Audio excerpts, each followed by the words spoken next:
Saya tidak mengerti mengapa Dimas Sunan Kalijogo menggunakan ini. Apa ini ajaran Islam? Saya pun tidak mengerti mengapa Kanjeng Sunan Giri baru mempersoalkannya sekarang. Justru pada saat memperingati 100 hari wafatnya Kanjeng Sunan Ampel. Kenapa tidak dulu-dulu? Ya, karena baru sekarang ini kita berkumpul tanpa ada orang lain di antara kita. Kenapa Dimas menggunakan kemenyan, bunga-bungaan, dan lain-lain ini?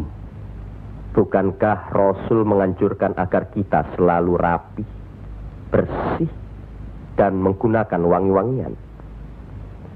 Setiap sholat Jumat pun kita dianjurkan menggunakan wangi-wangian. Apakah sholat Jumat itu bukan ibadah? Tapi Sunan Kali membakarnya saat peringatan akan dimulai. Saat membaca doa. Sholat Jumat itu bukan hanya berdoa, tapi juga menghadap Allah. Dulu, kemenyan itu digunakan menyampaikan doa untuk nenek moyang lewat asapnya. Itu dulu. Tapi sekarang cukup dengan ini. Yang pasti, kemenyan itu tidak boleh. Adakah tertulis jelas nama kemenyan itu?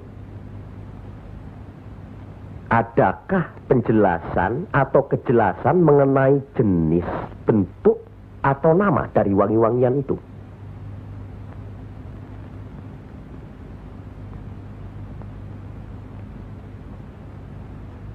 Kalau orang Jawa menganggap kemenyan, setangki, bunga-bungaan itu wangi, apa salahnya kalau mereka menggunakan? Tapi Sunan Kali kan bisa melarangnya. Untuk apa melarangnya?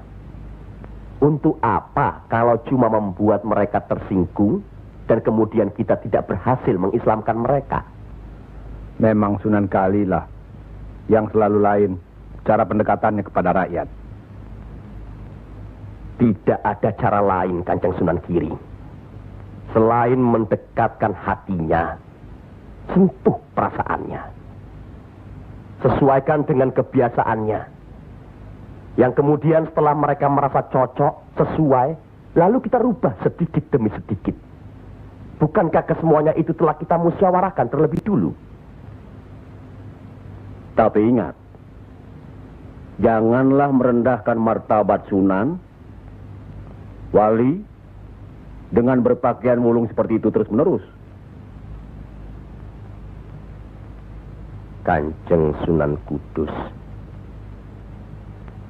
kita punya budaya sendiri. Gunakanlah itu. Dengan begini saya bisa mendekatkan diri, bergaul dengan mereka.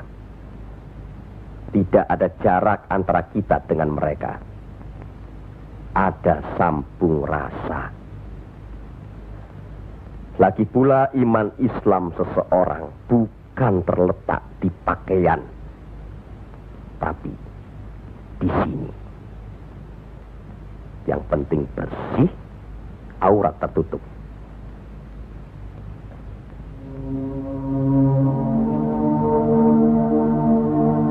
Hari ini setan-setan sedang bertengger di dada sedulur-sedulur.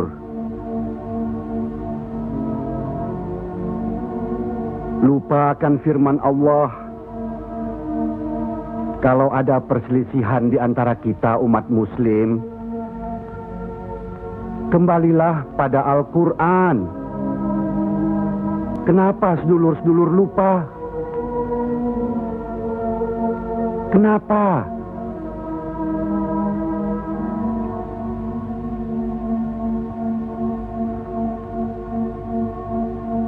Maaf Kanjeng Sunan Giri.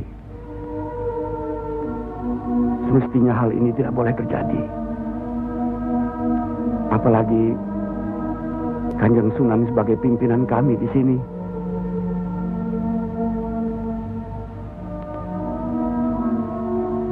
Kita harus ingat akan bahaya Islam yang berpusat di Pengging, yang perkembangannya begitu cepat, penyebarannya dan cara mengajarnya yang berbeda dengan kita. Apakah kita tidak merasa curiga sama sekali terhadap Syekh Siti Jenar alias Syekh Lemah Abang itu? Maaf, Kanjeng Sunan Bonang. Tidaklah baik berprasangka buruk terhadap orang. Itu pun termasuk dihinggapi setan. Astagfirullahaladzim. Soal Syekh Siti Jenar, saya telah menyaksikan anak buahnya berceramah. Anak buahnya bukan berarti Syekh Siti Jenar. Apakah Sunan Kali benarkan cara Syekh Siti Jenar yang musyrik itu? Bid'ah? Murtad? Wallahu alam. Saya belum pernah menyaksikan dengan mata kepala saya sendiri.